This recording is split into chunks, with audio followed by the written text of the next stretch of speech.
अवसिद्धे ध्रुवमचलमणो वमं गतिं पते वोच्छामि समयपाहुड मीनमो सुध केवली बणिदम् नमः समय साराय स्वानुभूत्या चकासते चित् स्वभावाय भावाय सर्वभावान्तरच्छिदे अनंत धर्मणस्तत्वं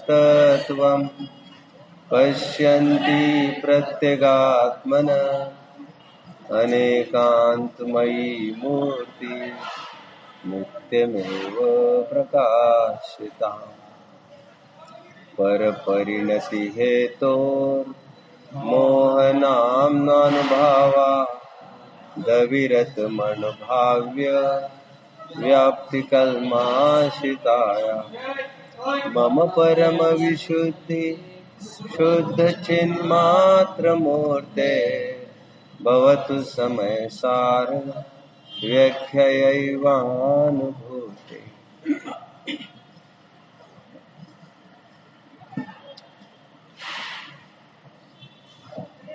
साधु पुरुषों, आओ, आज तक धर्म के नाम पर हम अन्य एक्टिविटीज में उलझते रहे और हमारे उलझन विफल होती रही। धर्म का एग्जैक्टली क्या स्वरूप बताया है वो जिन शासन में भी कहने वाले बहुत सीमित ग्रंथ है। मैं ये नहीं कह रहा हूँ कि जिनवानी के कुछ ग्रंथ प्रामाणिक है और कुछ ग्रंथ अप्रामाणिक है।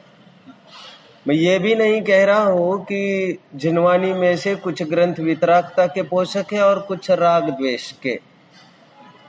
जिनवानी स्वयं ही वितरागता की पोषक होने पर भी काफी कुछ कथन जो प्रथमान योग में चरणान योग में आते हैं वे व्यवहार प्रधान ही आते हैं। कर्णान योग में भी जितनी कर्म की फिलॉसफी का ज्ञान कराया गया है, दर्शनावरण कर्म से निद्रा आती है, वेद नामक चारित्र मोहनीय कर्म के उदय से स्त्री पुरुष के प्रति भोग का भाव उत्पन्न होता है, आदि आदि आदि। इन सब बातों को पढ़कर कभी किसी को ये लग सकता है यार फिर तो क्या बात है, हम तो किसी के हाथ की कठपुतली हो गई, कोई हमको नचाता रहेगा और हम नाचते रहेंगे। और जैन धर्म की एक खासियत है कि हम स्वयं स्वभाव से भगवान हैं और पुरुषार्थ करने पर हम सब भगवान बन सकते हैं। भगवान बनने की प्रक्रिया भी वही है, स्वयं को शुद्ध देखना, स्वयं को भगवान अभी देखना। अभी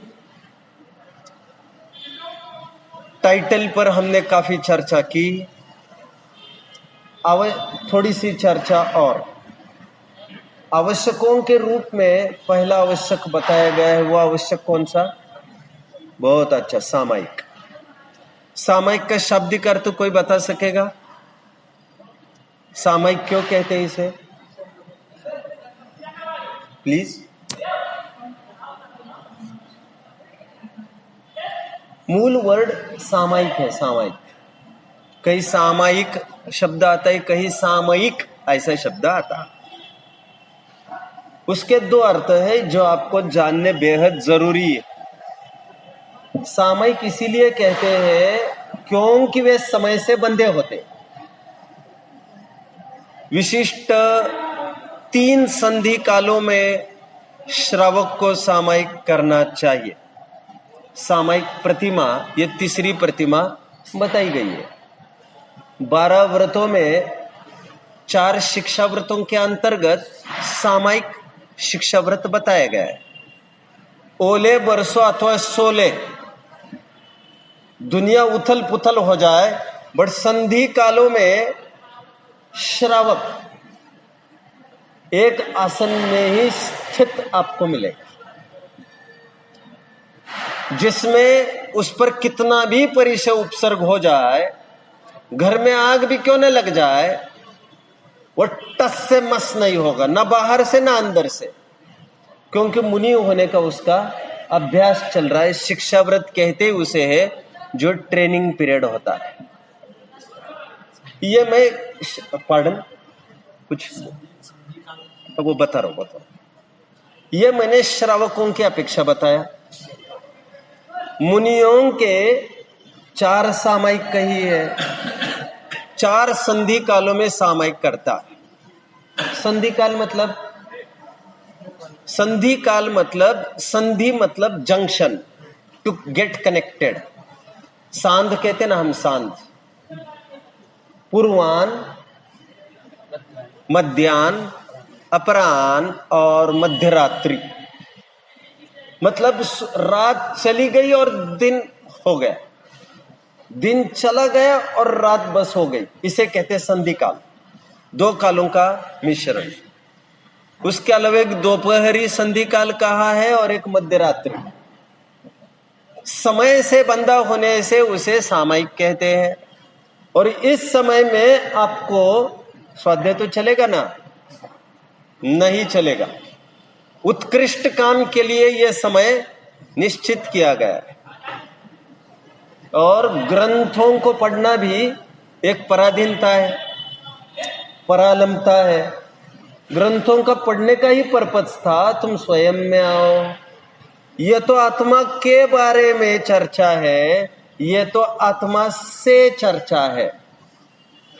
सामायिक का एक अर्थ मैंने किया जो समय से बंधी हो, और यह समय किसी को भी दिया नहीं जा सकता सिवाय अपने। स्वामी विवेकानंद का एक फेमस कोट है, When you sit for the meditation, you are meeting the greatest personality in the world. जब आप सामायिक में, जब आप बौद्धों की भाषा में विपश्चन में, मुस्लिम भाइयों की भाषा में जब आप नमाज अदा करने बैठे हैं, आप विश्व के सर्वोत्तम पुरुष के साथ खड़े हो। बट सर्वोत्तम पुरुष का तात्पर्य कोई बाहरी भगवान की मैं बात नहीं कर रहा हूं, इस समय में स्वयं की बात कर रहा हूं। सामायिक शब्द का दूसरा अर्थ मैं आपको बताऊंगा अभी, जो मुझे अभी कहना है, जो प्रसंग प्राप्त है। समाज शब्द से बनता है, ठीक है, समाज शब्द से बनता है सामाजिक, परिवार शब्द से बनता है पारिवारिक। तो सामायिक शब्द किससे बनता है? समय। समय जो समय से बंधा है, समय का तात्पर्य आत्मा। आत्मा सामायिक जब भी गुणस्थान का आरोहण होता है, वो शुद्धोपयोग के काल में ही होता है।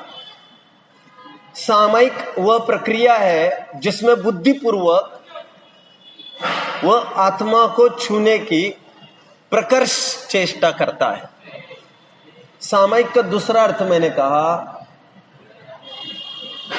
जो अनुष्ठान समय की मुख्यता को लिए हुए, समय अर्थात आत्मा, आत्मा से ही जुड़ा है सामायिक।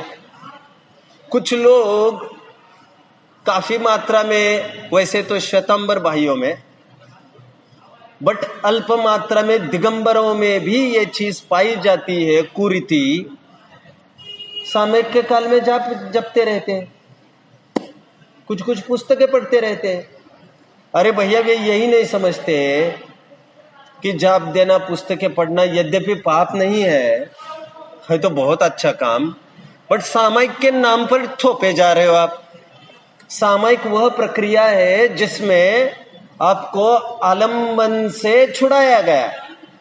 थोड़ी देर के लिए तो स्वाधीन होने की कोशिश करो, जिसमें आपको बुद्धिपूर्वक कोई चिंतन भी नहीं करना। बुद्धिपूर्वक चिंतन नहीं करना है, चिंतन तो ठीक है, पाठ वगैरह नहीं करना है। अब पूरा 1 घंटा पाठ में लगा दिया और आप ये कह रहे हो सामयिक हो गई। अरे आत्मा को छूने की कोशिश करनी चाहिए थी तुम्हें। आप तो बंद आंख से भी वही काम कर रहे हो जो खुली आंख से करते जा रहे थे। शायद आप मुझे समझ रहे हैं। समंत भद्र आचार्य देव ने रत्नकरण शावकाचार्य में जब सामयिक का प्रकरण आया, वहां पर साफ साफ ये लिखा है, आत्मा से परिचय करने की प्रक्रिया है। बहुत जन सामयिक के नाम पर भ्रमित होते हैं, अच्छा नहीं लगता। एनीवे, मैंने तो सब इसीलिए बताया क्योंकि मुझे अभी समय शब्द से ताल्लुकात है और मुझे लगा इससे बेहतर क्या बात होगी कि मैं सामयिक का अर्थ यहां पर कर लूं। समय के काफी अर्थ हमने किए, जो मोक्ष मार्ग प्रकाशक के 297 पेज पर हमने 6 अर्थ पढ़े थे, राइट। और कुछ भी डाउट होता हो, क्योंकि सत्र के उपरांत भी कोई प्रश्न पूछ रहा था, अब यहीं पर पूछो खुले मंच पर, और मैं भरसक कोशिश करूंगा कि मैं आपको सेटिस्फाई करूं। समय और सार का हमने शक्ति प्रमाण अर्थ देखा और थोड़ी सी चर्चा। फिर 15-20 मिनट में शायद मैं आज पहला कलश संपन्न करूंगा। सार शब्द का वैसे सम्यक दर्शन ज्ञान चारित्राणि मोक्ष मार्ग हमारा प्रसिद्ध सूत्र। मुझे यही समझ में नहीं आता किसकी बुद्धि चली कि उन्होंने 3 लोक के नक्शे के नीचे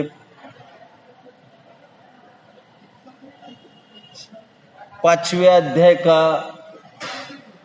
21वां सूत्र डाल दिया, जिसमें जीवों का परस्पर उपकार है ये बताया गया है। परस्पर उपग्रहो जीवाना। अभी इसके अर्थ का तो कोई प्रसंग नहीं है, जब प्रसंग आएगा तो मैं इसका भी अर्थ करना चाहूंगा। क्या सूत्र है महाराज जी? महाराज जी, परस्पर उपग्रहो जीवाना। जब इस सूत्र को विचारो तो इसमें ऐसा कुछ भी नहीं लगता जिसके कारण इसको हीरो बनाया गया है और इसको 3 लोक के नक्शे के नीचे न जाने कब से छपा जाने लग गया। इसी 50, 60, 70 साल की ये उपज है और पुण्य को उपादेय मानने वालों की ये उपज है। सबसे बेहतरीन सूत्र तो एक ही है उसका। हालांकि मैं अवर्णवाद नहीं करना चाहता, क्योंकि भगवान का लिखा हुआ हर एक शब्द सूत्र ही है और उसमें वितरागता ही प्रसूत होती है। बट सम्यक दर्शन ज्ञान चारित्राणि मोक्ष मार्ग, जिस सूत्र के पीछे पूरा तत्वार सूत्र लिखा गया, उस सूत्र की मैं बात कर रहा हूं फिलहाल। सम्यक शब्द का क्या अर्थ किया टीकाकारों ने महाराज जी?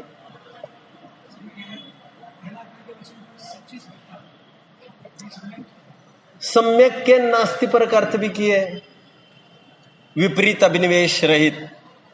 सम्यक श्रद्धा के लिए सम्यक का अर्थ क्या किया? सुना है जो मैं बोल रहा हूं? शाबाश, तो मुझे बोलने में भी ठीक लगता है। सम्यक ज्ञान में सम्यक का अर्थ क्या किया? संशय विपर्यास और अनध्यावसाय रहित।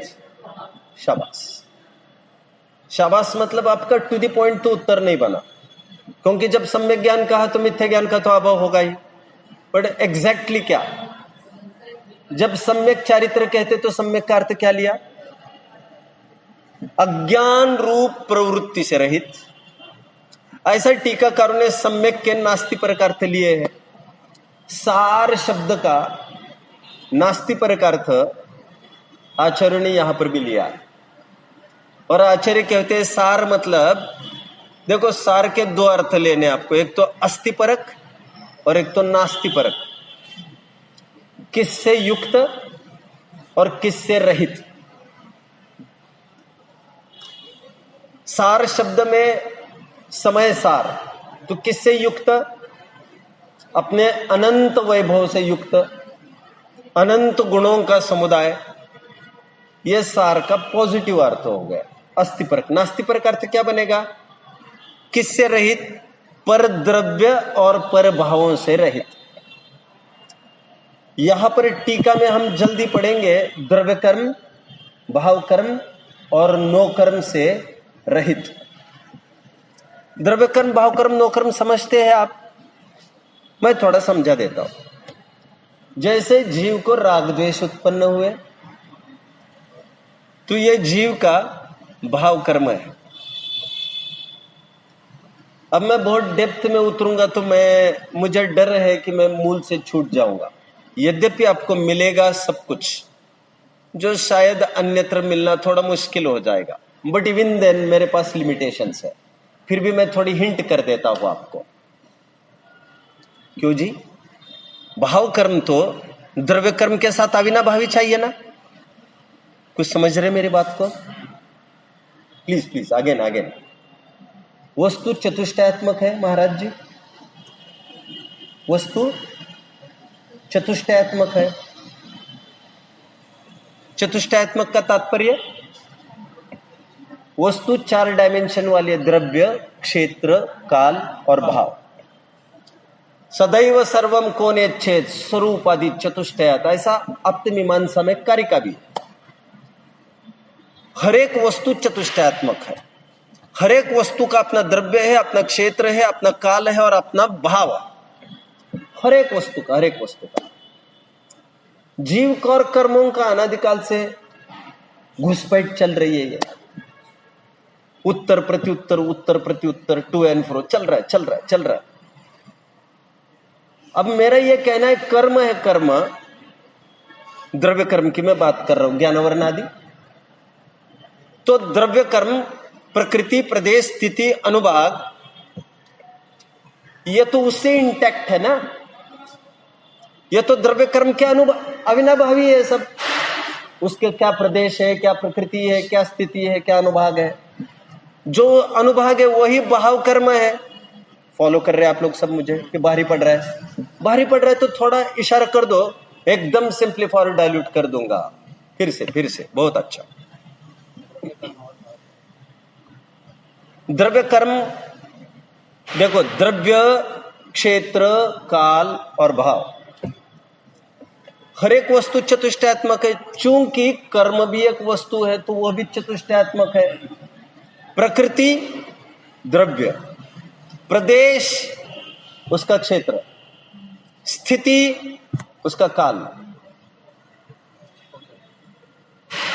अनुभाग उसका भाव, तो कर्म का तो द्रव्य कर्म, क्षेत्र कर्म, काल कर्म, भाव कर्म, ये तो एक ही वस्तु हो गई ना। तो भाव कर्म तो उसका अनुभाग है, हा या ना? भाव कर्म तो उसका अनुभाग हुआ ना।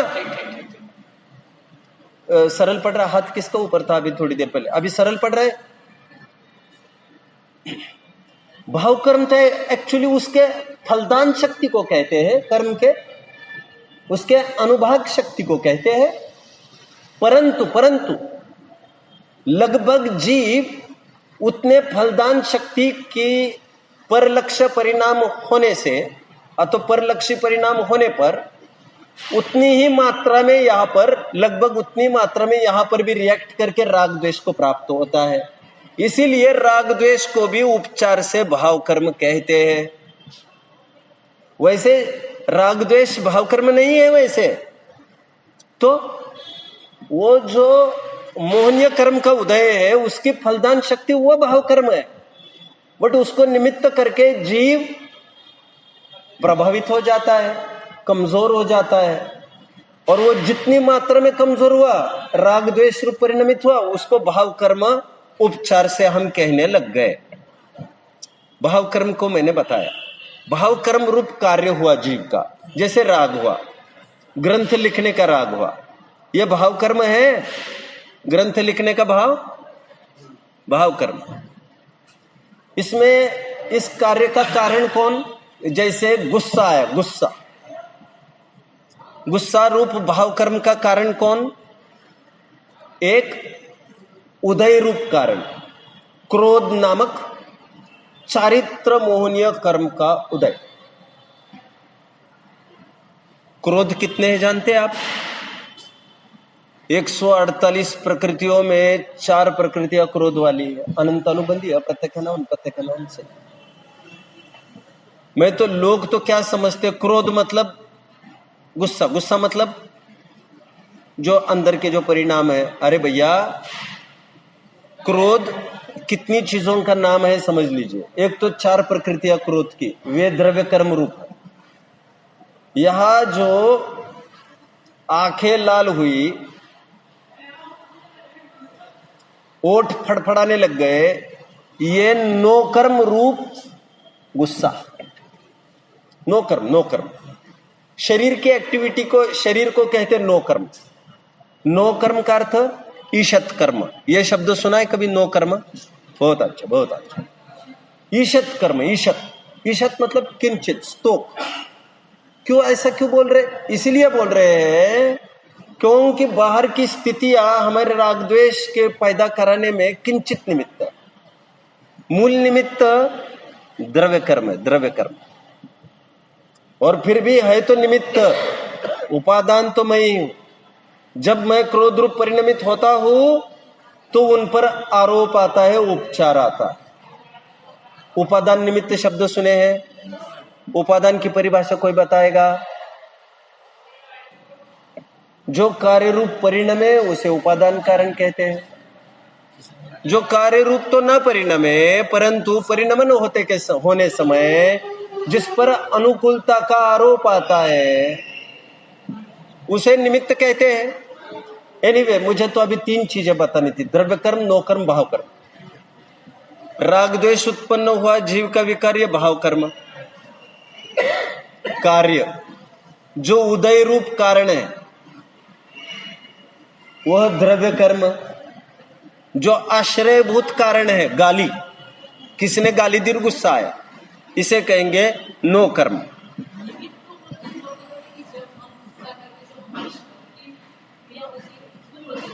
Pardon again.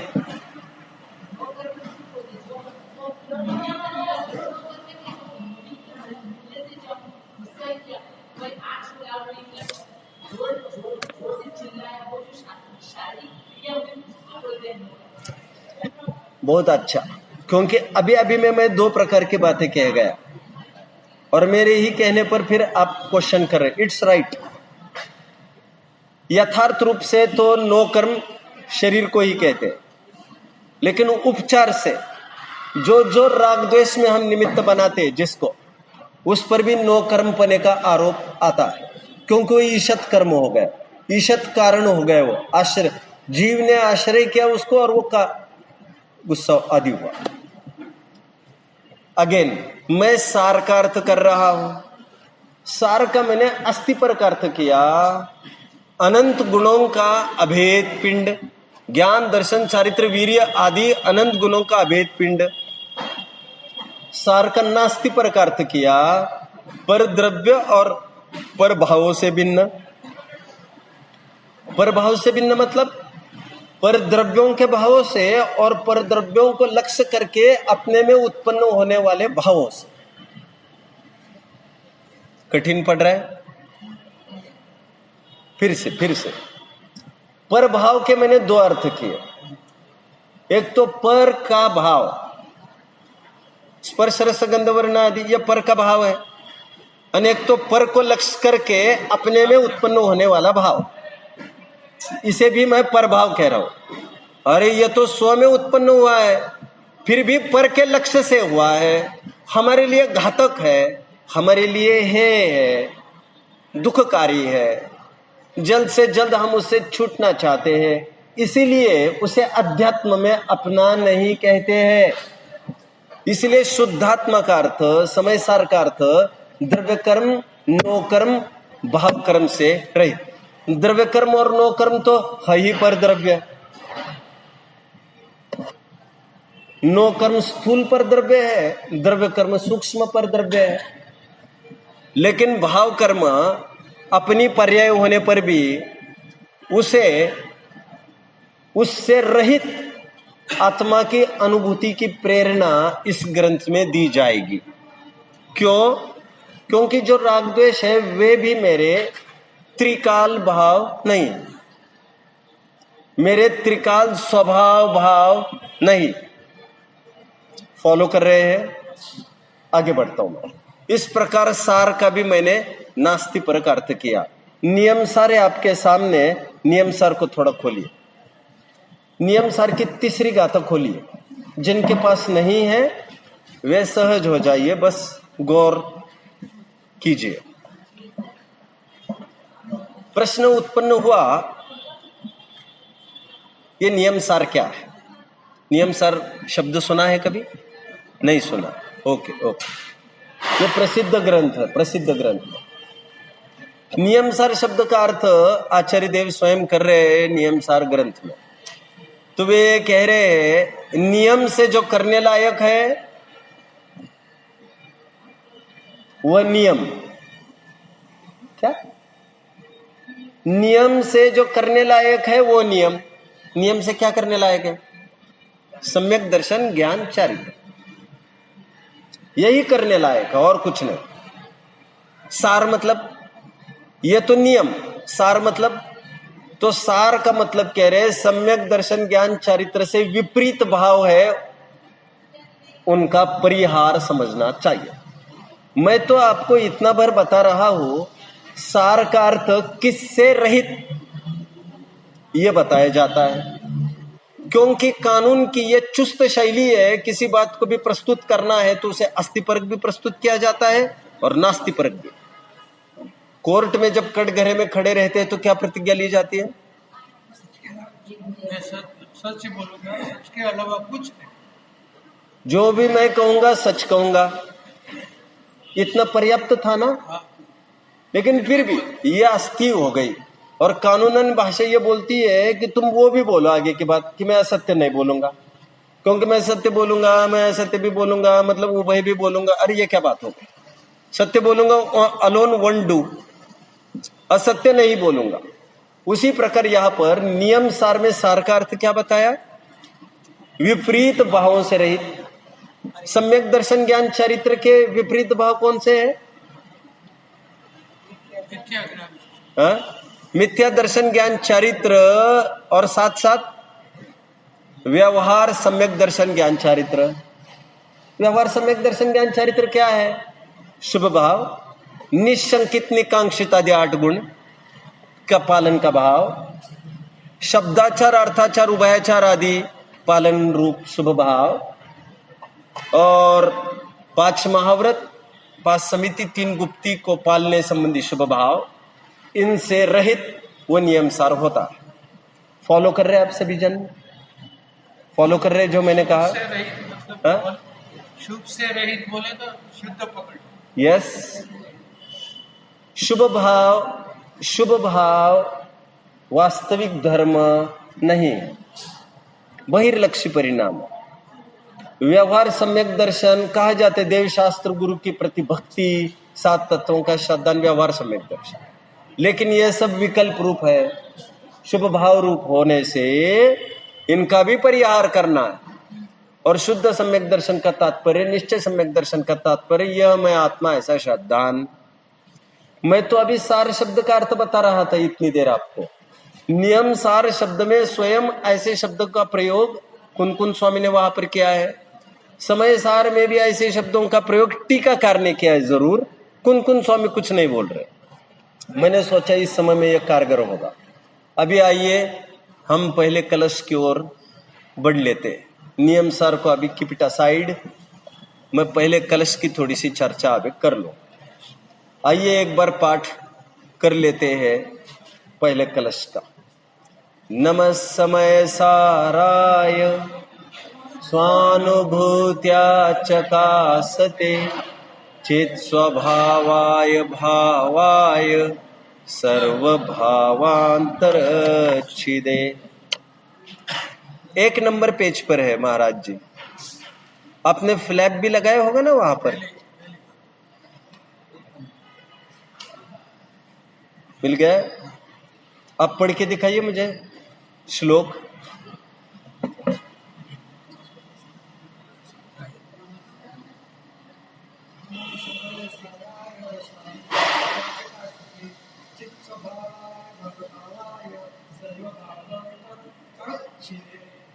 ठीक है, यह कैसा अजीब मंगलाचरण है। इसमें महावीर को याद नहीं किया, संकट मोचक पारसनाथ को भी छोड़ दिया, आदिनाथ को याद नहीं किया, किसी को भी याद नहीं किया। क्या आप जानते हैं नमोकार मंत्र का एक नाम महामंत्र है? जानते हैं आप लोग? क्यों कहते हैं महामंत्र इसे? हाँ, महामंत्र क्यों कहते हैं इसे? हाँ, ठीक है। खासियत यह है इस मंत्र की, इसमें किसी भी व्यक्ति को याद नहीं किया गया, किसी भी व्यक्ति को याद नहीं किया। अरे एकाध भगवान का नाम ले लेते, एकाध आचार्य मुनि का नाम लेते, एकाध उपाध्याय का नाम ले लेते, लेकिन परंपरा हमारी ये रही है कि हम गुणों की ही भक्ति करते हैं। नाम में क्या रखा है? तो एक प्रकार के मंगलाचरण वे होते जिसमें नमः श्री वर्धमानाय जैसे मंगलाचरण होते। अभी नमोकार मंत्र इस किस्म का है जिसमें अरहंत सिद्ध आचार्यों को याद किया। कुछ मंगलाचरण ऐसे भी है देखने के तीसरे स्तर के। पहले स्तर के मंगलाचरण कौन से? किसी व्यक्ति का नाम ले लेना। अभी व्यक्ति का नाम लेने में कितनी आपत्ति है? क्यों भैया महावीर का नाम क्यों लिया तुमने? पारसनाथ ने क्या अपराध किया है? कितनी बड़ी खतरा, कितना बड़ा खतरा है? नाम लू तो किसका लू मैं? पहले जाति के मंगलाचरण वे होते किसी का नाम लिया जाए। दूसरे प्रकार के मंगलाचरण वे होते नाम नहीं लिया जाए, पदों को नाम लिया जाए। अरहंतों में सभी शामिल हो गए, सिद्धों में सभी शामिल हो गए, जितने भी होंगे। तीसरे प्रकार के मंगलाचरण वे होते जिसमें वितराग विज्ञानता को नमस्कार किया जाता है। अरहंत सिद्ध ऐसे पदों को भी नहीं बोला जाता है, केवल गुणों को बोला जाता है, क्योंकि वहां पर तो 5 पद बोलने पड़ेंगे। यहाँ पर वितराग विज्ञानता कहेंगे यदि तो सभी पद गर्भित हो जाएंगे। तत्व और सूत्र का मंगलाचरण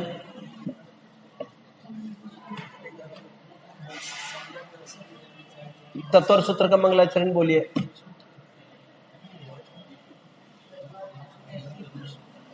तत्व और सूत्र का मोक्ष शास्त्र का मंगलाचरण क्या बात है ये? मोक्ष मार्ग से नेतारम वेत्तारम कर्म भूभृतम, ये मंगलाचरण यही है ना? फिर ये इतने कंफ्यूज्ड क्यों है? कोई बात है? यही है ना मंगलाचरण? साधु जी क्या देख रहे हैं उसमें? नहीं है? अच्छा अच्छा अच्छा। मंगलाचरण है मोक्ष मार्ग से नेतारम बेहतारम कर्म भूभृताम ज्ञातारम विश्व तत्वानाम वंदे तद्गुण लब्धे। तीसरे जाति के मंगलाचरण वे होते जिसमें पदों को भी याद नहीं किया जाता, केवल गुणों को याद किया जाता है। और गुण पूज्यता के रूप में सम्यक दर्शन, सम्यक ज्ञान, सम्यक चारित्र है। संक्षेप में उसी को वीतराग विज्ञानता कहते हैं। लेकिन यहाँ पर चौथे प्रकार का मंगलाचरण दृष्टिगोचर हो रहा है जो सूक्ष्मतम है, और इसमें नमः समय साराय कहकर अपनी शुद्धात्मा को नमस्कार किया गया है। 4 प्रकार के मंगलाचरण कहे मैंने, कोई रिपीट करेगा प्लीज? नहीं ऐसा तो नहीं चलेगा ना। हाँ हाँ बोलिए। कमिटेड रहना, कमिटेड रहना सीखो। कमिटेड है हाँ। इतना जीवन लापरवाह वाला ऐसे कैसे चलेगा? बाउंड चाहिए, बाइंडिंग चाहिए। डर तो पापों से लगना चाहिए। मैं तो अच्छे मार्ग की तरफ बढ़ रहा हूं, और डर लगता होगा तो फिर उस बात का लगता होगा लोग क्या कहेंगे, तो ये भी विकृति है। और छोड़िए ना, अभी कब तक देखेंगे? हम तो अलौकिक पद धारण किया है, अभी भी सोचते रहेंगे क्या? बोलिए प्लीज।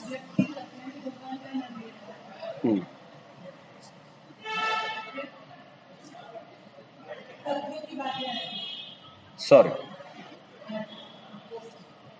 एक मंगलाचरण होते नमः श्री वर्धमानाय जैसे, जो व्यक्ति विशेष। दूसरे मंगलाचरण होते जैसे नमोकार मंत्र जैसे, जिसमें पदों को याद किया जाता है। तीसरे मंगलाचरण होते हैं जिसमें गुणों की स्मरणा होती है, वितराग विज्ञानता, सम्यक दर्शन, ज्ञान, चारित्र जैसे। और यह चौथा आध्यात्मिक, देखिए ये मंगलाचरण नमः समय साराय कहकर, वैसे एक घाव में तो, एक तीर में तो कई निशाने साध रहे हैं। नमः समय सार कहकर ग्रंथ को भी नमस्कार कर रहे हैं, पांचों परमिष्टि को भी कर रहे हैं, बट इनका मूल लक्ष्य समय सार के रूप में शुद्धात्मा की तरफ है। कौन शुद्धात्मा? व्यक्त रूप शुद्धात्मा नहीं, शक्ति रूप शुद्धात्मा की बात चल रही है, जिसकी चर्चा मैं सुबह कर रहा था। हाँ? फर्क क्या है? शक्ति रूप शुद्धात्मा अभी प्रकट नहीं है, सामर्थ्य हम सब में। सुबह मैंने 2 उदाहरण दिए थे। कलाम की लाइन कहती, we all have divine fire in us. मैं उस डिवाइन फायर की बात कर रहा हूं। हम सब में शक्ति सामर्थ्य है, वो कब एग्जीक्यूट होगी, एग्जीक्यूट करे अथवा नहीं भी करे उसकी बात नहीं है, बट शक्ति सामर्थ्य हम सब में निरंतर विद्यमान है, उसी को कहते हैं शुद्धात्मा। उस सामर्थ्य को नमस्कार की जा रही है, एक बात। दूसरी बात, नमः समय साराय का मैं अर्थ कर रहा हूं। नमः समय साराय का तात्पर्य यह नहीं है कि कोई मुंह से बोले कि मैं आत्मा को नमस्कार करता हूं। का तात्पर्य यह है मैं शुद्धोपयोग को प्राप्त होता हूं। मंगलाचरण करने का सर्वोत्तम विधान यही है कि शुद्धोपयोग को प्राप्त हो। मंगलाचरण ग्रंथों के प्रारंभ में लिखे जाते हैं, आपके यहाँ भी ये ट्रेंड तो होगा ना। लेकिन कुछ ग्रंथ ऐसे पाए जाते हैं जिसमें मंगलाचरण ही नहीं लिखा गया है। वहां पर शंकाकार ने शंका पूछे, आपने मंगलाचरण नहीं किया? तो वहां पर उत्तर देते हुए आचार्य कहते हैं, शुद्धोपयोग की प्राप्ति पूर्वक ग्रंथ को लिखना यही सर्वोत्तम मंगलाचरण है। अंदर में डुबकी लगाकर हम बाहर लिख रहे हैं, यही मंगलाचरण है। तो नमः समय साराय का परमार्थ अर्थ शुद्धोपयोग की प्राप्ति आचार्य देव कर रहे हैं और तत्पश्चात ग्रंथ को लिख रहे हैं। नमः समय साराय।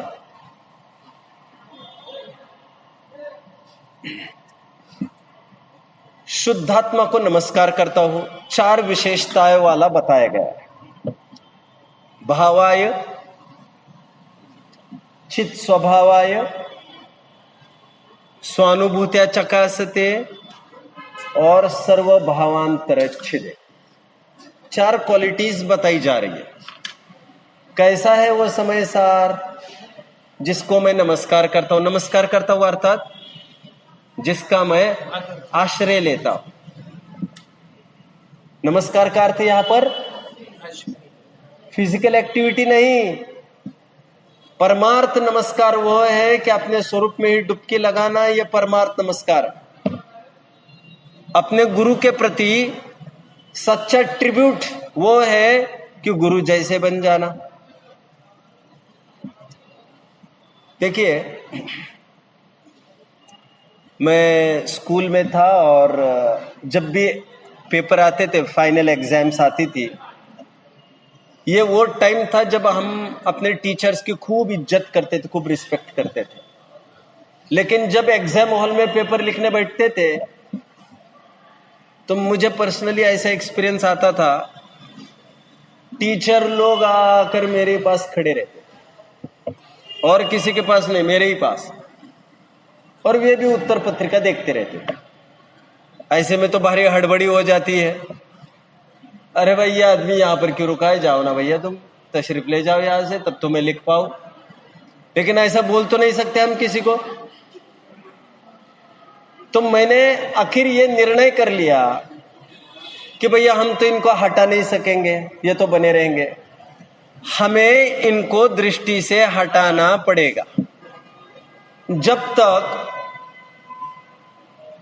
उनसे ज्यादा महिमावंत मैं हूं, ये जब तक समझ में नहीं आता, तब हम नेचुरल काम नहीं कर सकेंगे। जब तक उनकी महिमा अधिक रहेगी, हम अपने लक्ष्य, काम पर लक्ष्य दे ही नहीं सकेंगे।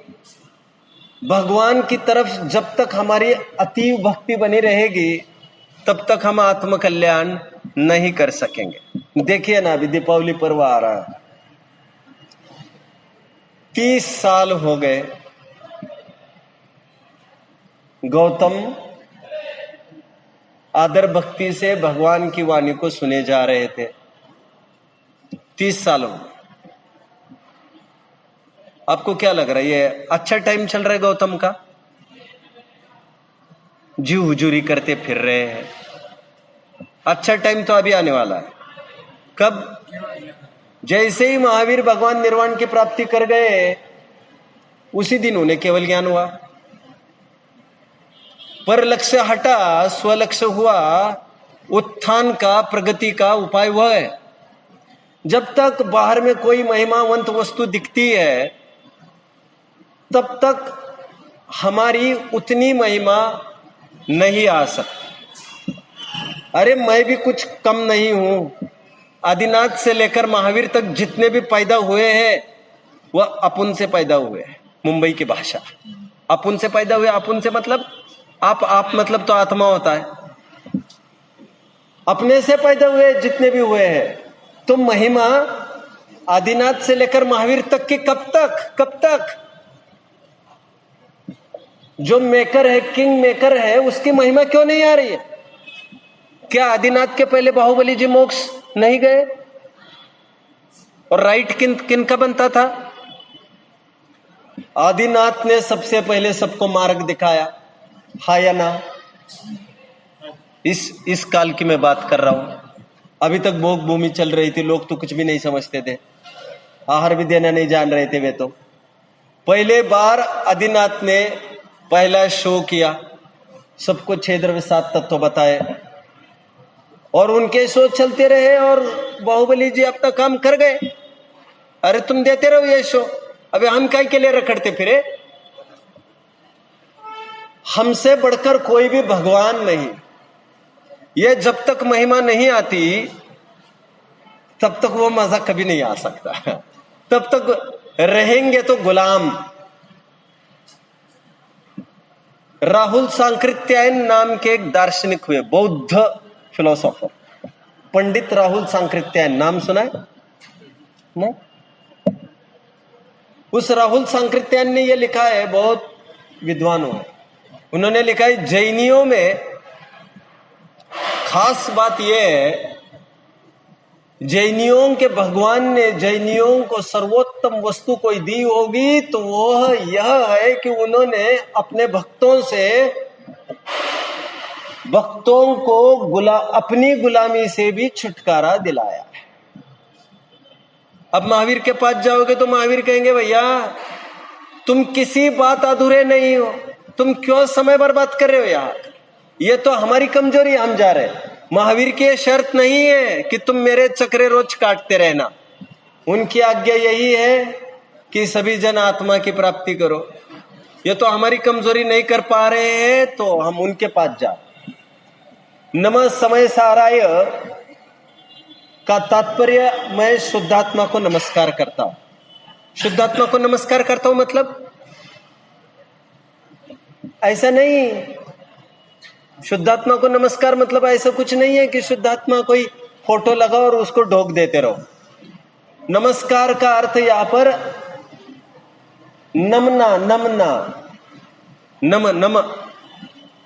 नमना मतलब पर्याय, हमारी पर्याय झुक जाना। आज तक पर द्रव्यों के प्रति झुक रही थी, आज अपने आत्मा की तरफ ही झुक जाना, यह है सच्चा नमस्कार। स्वयं को आत्मा अनुभवना, यही आत्मा को नमस्कार है। यहां पर और दूसरा कोई अर्थ नहीं लेना चाहिए। और यदि झुकना वगैरह लेते हो द्वैत नमस्कार, तो वहां पर समय सार का अर्थ फिर पंच परमेष्ठी करना पड़ेगा।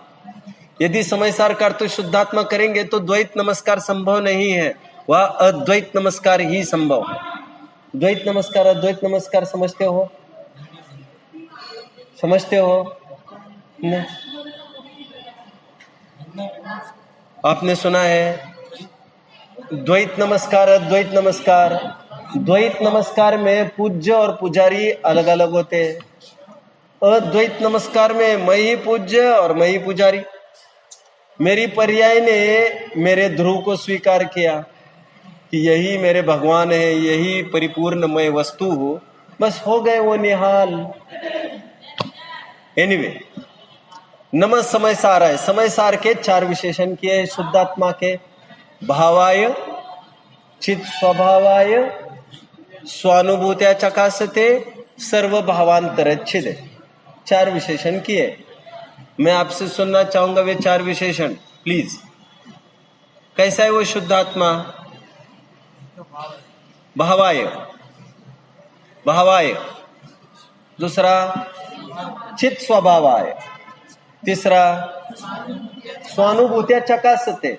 चौथा सर्व भावांतरच्छिदे। 4 क्वालिटीज बताई जा रही है समय सार। पहली क्वालिटी की हम चर्चा करते हैं। भावाय मतलब वह है। लेकिन आपने जो बताया 4 विशेषण तो 3 ही हो सकते हैं, क्योंकि समय सार का विशेषण चतुर्थी है और चतुर्थी का 3 विशेषण हो सकता है। चित स्वभावाय, भावाय, भावांतर, सर्व भावांतर अच्छी है। ये तीनों चतुर्थी विभक्ति घोषित कर रहा है। ये स्वानुभूत्या चकासते तो ये विशेषण है, ये क्रियापद के साथ जुड़ा हुआ है। मैं अपनी अनुभूति के साथ प्रकाशित करने वाला हूँ। ये थोड़ी ना समय सार का विशेषण हो सकता है। विशेषण तो 3 है, क्योंकि चतुर्थी द्योतक तो 3 ही विशेषण है। ये स्वानुभूत्या चकासते तो एक रूप है। तो नमः समय साराय, चतुर्थ विभक्ति हो गई। समय सार को नमस्कार, समय सार के लिए नमस्कार, जो भी कुछ कहो। तो चतुर्थ विभक्ति का काम यहां खत्म हुआ। मैं समय सार को नमस्कार करता हूं। कैसा है वो समय सार?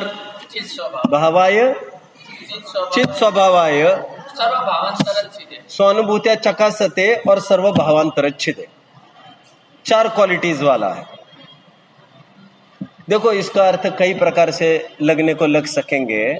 स्वानुभूति से मैं प्रकाशित कर रहा हूँ इस समय सार को, लेकिन समय सार कैसा है? तो कि समय सार का 3 ही विशेषण है, चित स्वभावाय, भावाय और सर्व भावांतरच्छिदे। मैं थोड़ी देर में आपकी बात को उठाऊंगा। अभी मेरे पास टाइम है, मैं उठाता हूं। अभी मैं फिलहाल जो कह रहा हूं समझिए। 4 क्वालिटीज वाला समय सार बोल रहा हूं मैं। भावाय, चित स्वभावाय, स्वानुभूत्या चकासते और सर्व भावांतरच्छिदे। 4 क्वालिटीज क्यों बताई जा रही है? ये 4 क्वालिटीज इसीलिए बताई जा रही है क्योंकि सबसे पहले हमें यह डाउट होता है कि जिसकी चर्चा की जा रही है वो वास्तव में वो वस्तु विद्यमान भी है या नहीं। इसलिए पहले उसकी स्थापना की जाती है कि वो वस्तु है। 6 सामान्य गुण पढ़े आप लोगों ने? 6 सामान्य गुण पढ़े? अस्तित्व, वस्तुत्व, द्रव्यत्व, प्रमेयत्व नहीं है क्या?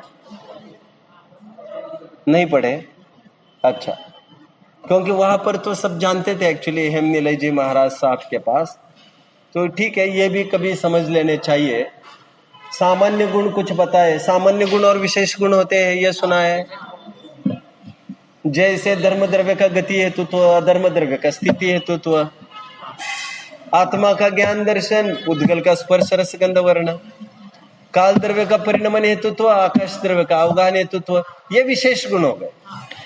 कुछ सामान्य गुण होते हैं।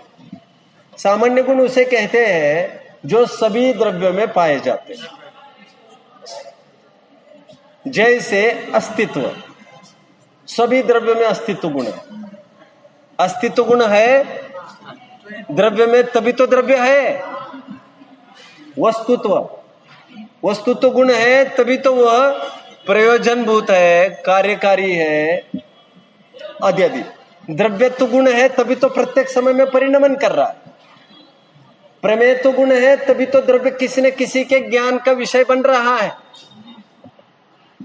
प्रदेशत्व है, तभी तो द्रव्य को कुछ न कुछ आकार रहता जरूर है। यह सामान्य गुण है, यह सभी द्रव्य में रहते हैं। नहीं, छह थे ना, अस्तित्व, वस्तुत्व, द्रव्यत्व, प्रमेयत्व, प्रदेशत्व और अगुरुलघुत्व। अगुरुलघुत्व। मैंने अगुरुलघुत्व का भी गौण किया। अगुरुलघुत्व, अगुरुलघुत्व गुण वह गुण है जिसके कारण द्रव्य के गुणों में कभी भी बढ़ती अथवा घटती नहीं होती। एक द्रव्य कभी भी दूसरे द्रव्य रूप नहीं हो सकता, एक गुण कभी भी दूसरे गुण रूप नहीं हो सकता, और कोई भी द्रव्य किसी अन्य द्रव्य से छोटा अथवा बड़ा नहीं हो सकता। सभी द्रव्य बराबर सामर्थ्यशाली है। खैर, मैं तो अभी ये कह रहा हूं आपको, जिसकी चर्चा करने जा रहे हैं पहले वो है, ये सिद्ध करना जरूरी होता है। किसी को ये ना लगे कि आप तो काल्पनिक चर्चा किए जा रहे हैं। इसे न्याय के ग्रंथों में वंद्या सुत विवाह वर्णन बताया गया है। इसे न्याय के ग्रंथों में इसे खरगोश के सिंग की चर्चा बताया गया है जो असंभव होती है। कछुए के रोम की चर्चा जैसे असंभव बताया गया है। जो चार्वाक मत वाले हैं, जो चार्वाक आत्मा की सत्ता ही नहीं मानते, पंच महाभूतों से बनी यह वस्तु मानते हैं, और ये मानते हैं मरने के बाद क्या मालूम क्या होगा, भस्मीभूतस्य देहस्य पुनरागमनम कुतः, क्या मालूम भस्म होने पर क्या फिर से आना पड़ेगा या नहीं पड़ेगा। तो इसलिए भावाय कहकर पहले ये सिद्धि की कि आत्मा है। जिस शुद्धात्मा की चर्चा मैं करने जा रहा हूं, जिस शुद्धात्मा को मैं वंदन अभिनंदन कर रहा हूं, जिसका आश्रय ले रहा हूं, वो वस्तु एक्चुअली है।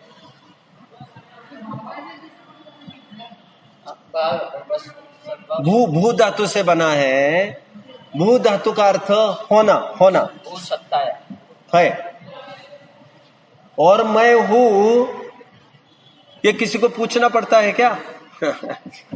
मैं कल भी था, आज भी हूं और आगे भी रहूंगा।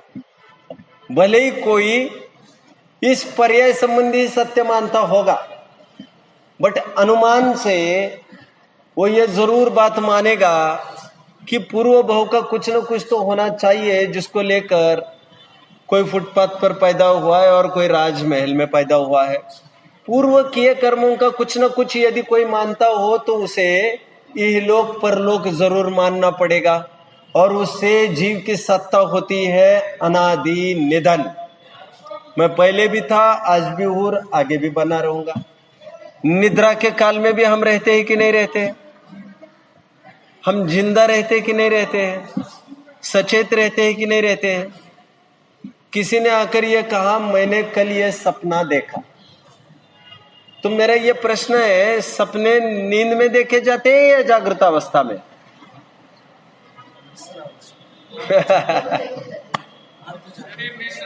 महाराज जी कह रहे मिश्रावस्था, क्योंकि उसको निद्रा कहे तो निद्रा में ही तो देखे जाते हैं, कोई कहेगा। लेकिन वो साफ साफ ये कह रहा है मैंने ऐसा देखा, फिर वो हाथी आया, वो आगे बढ़ा, उसने ऐसा किया, मतलब ज्ञान पूरा फंक्शन कर रहा था। कोई आदमी आकर मुझे ये कह रहा है कल मुझे बहुत अच्छे से नींद लगी, कोई कह रहा है मुझे अच्छे से नींद नहीं लगी, मतलब निद्रा के काल में भी कोई निरंतर जागृत था, हाँ या ना? मुझे नींद में भी निरंतर ऐसे ऐसे विचार आते रहते। जो ये बोल रहा है वो निद्रा के काल में भी जागृति के प्रमाण पेश किए जा रहा है। अपनी सत्ता को इनकार नहीं किया जा सकता। मैं हूं और हूं। तो भावाय कहकर पहले अपनी सत्ता को स्वीकार किया। अब लिखते भी जाइए चाहो तो, भावाय कहकर अब 3 कॉलम्स बना सकते हैं। हेडिंग लिख सकते हैं शुद्धात्मा के विशेषण। ऐसा लिखिए 3 कॉलम में। पहला लिखिए कॉलम में शुद्धात्मा के विशेषण, दूसरा कॉलम लिखिए उसका अर्थ, और तीसरा लिखिए परमत का खंडन। 3 कॉलम्स बनाइए। बना रहे हैं सभी, बनाते रहिए। पहला लिखिए आप विशेषण भावाय। भावाय का अर्थ क्या लिखेंगे कि मैं हूं। मैं हूं का अर्थ आज ही हूं कल नहीं रहूंगा ऐसा नहीं। यहां पर हूं का अर्थ था प्लस हु प्लस गा इज इक्वल टू हु। कितने जन समझ रहे हैं मेरी बात को? यहां पर हु का अर्थ प्रेजेंट टेंस केवल नहीं है, यहां का हु का अर्थ past plus present plus future, वो वाला लेना है। जैसे the sun rises in the east, इसका पास्ट टेंस नहीं बन सकता, इसका फ्यूचर टेंस नहीं बनता। ये यूनिवर्सल ट्रुथ होता है, कभी भी किसी भी क्षेत्र में ऐसा ही होता। यहां पर हु का अर्थ केवल प्रेजेंट टेंस नहीं, त्रिकाल सत्य की बात है, त्रिकाल सत्य की। इसलिए मैंने कहा गा प्लस हु प्लस सॉरी था प्लस हु प्लस गा इज इक्वल टू हु भावाय। आगे लिखे चार्वाक मत का खंडन हो गया, जो आत्मा की सत्ता ही नहीं मानते।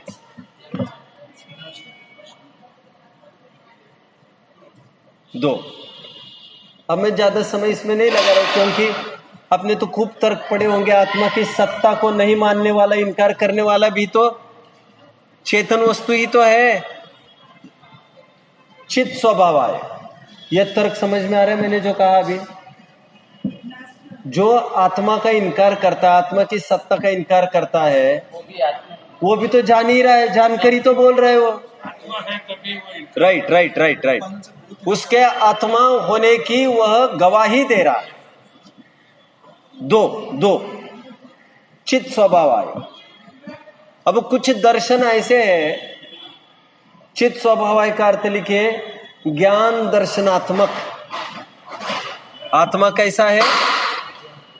आत्मा है, फिर कहा ज्ञान दर्शनात्मक है, चित स्वभाव है। दर्शन का अर्थ क्या होता है साध्वी जी? वैसे मैं डेप्थ में नहीं जाना चाह रहा हूं, मेरा विषय भी नहीं है, बट फिर भी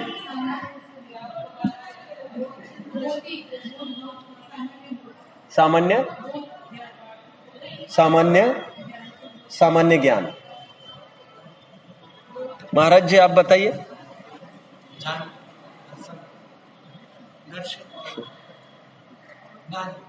हम स्वयं कह रहे हैं दर्शन का अर्थ आप ज्ञान बोल रहे हैं, ज्ञान अलग चीज है।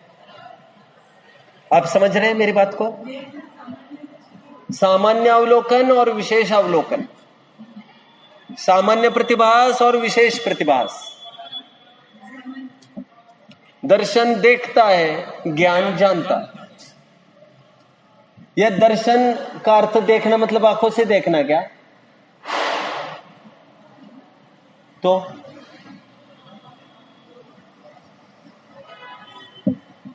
देखने का अर्थ क्या होता है?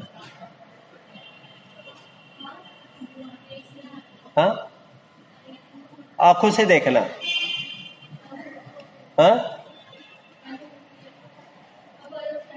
प्रतिभास अवलोकन। यहां पर आंखों से देखने वाले को दर्शन नहीं कह रहे हैं हम, क्योंकि ज्ञान दर्शन यह लक्षण है जीव का, एक इंद्रिय के भी है, आंखें होने की जरूरत नहीं है। चित स्वभाव का अर्थ ज्ञान दर्शनात्मक वस्तु। इसमें किसका खंडन हुआ? देखिए, नैयायिक का खंडन हो जाता है। आप लोग जानते होंगे कि नैयायिक का ऐसा मत है जो ये कहता है आत्मा तो एक वस्तु है, ज्ञान दर्शन आकर उसमें चिपक गया और काल पाकर वो अलग भी हो जाता है। लेकिन गुण कहते ही उसे, गुण की परिभाषा ही है द्रव्य की तरफ से है, और द्रव्य की परिभाषा ही गुण की तरफ से। द्रव्य की परिभाषा क्या की गई थी? गुण समुदायो द्रव्यम, गुणों के समूह को द्रव्य कहते हैं। गुण की परिभाषा क्या करते हैं? गुण की परिभाषा, गुण की परिभाषा द्रव्य के द्वारा जो अपूर्ण रूप से प्राप्त होता जो 2-3 दिन से हम देख ही रहे हैं। अथवा एक व्यापक परिभाषा ये बताई जाती है, जो द्रव्य के समस्त प्रदेशों में तथा उसकी समस्त अवस्थाओं में पाया जाए उसे गुण कहते हैं। हाँ या ना? क्या कहा मैंने? फिर से बोलिए। मैंने अभी क्या बोला?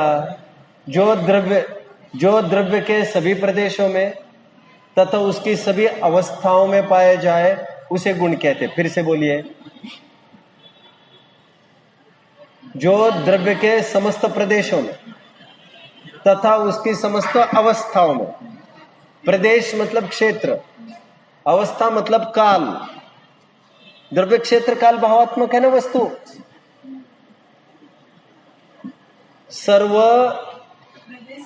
सर्वत्र, सर्वथा और सर्वदा, द्रव्य क्षेत्र काल भाव। गुण की परिभाषा कहते समय सब बातें आपके नॉलेज में आने चाहिए। जो द्रव्य के क्या, सुनिए, लिखिए, दूसरा टेबल बनाइए, द्रव्य, आगे लिखे सर्व।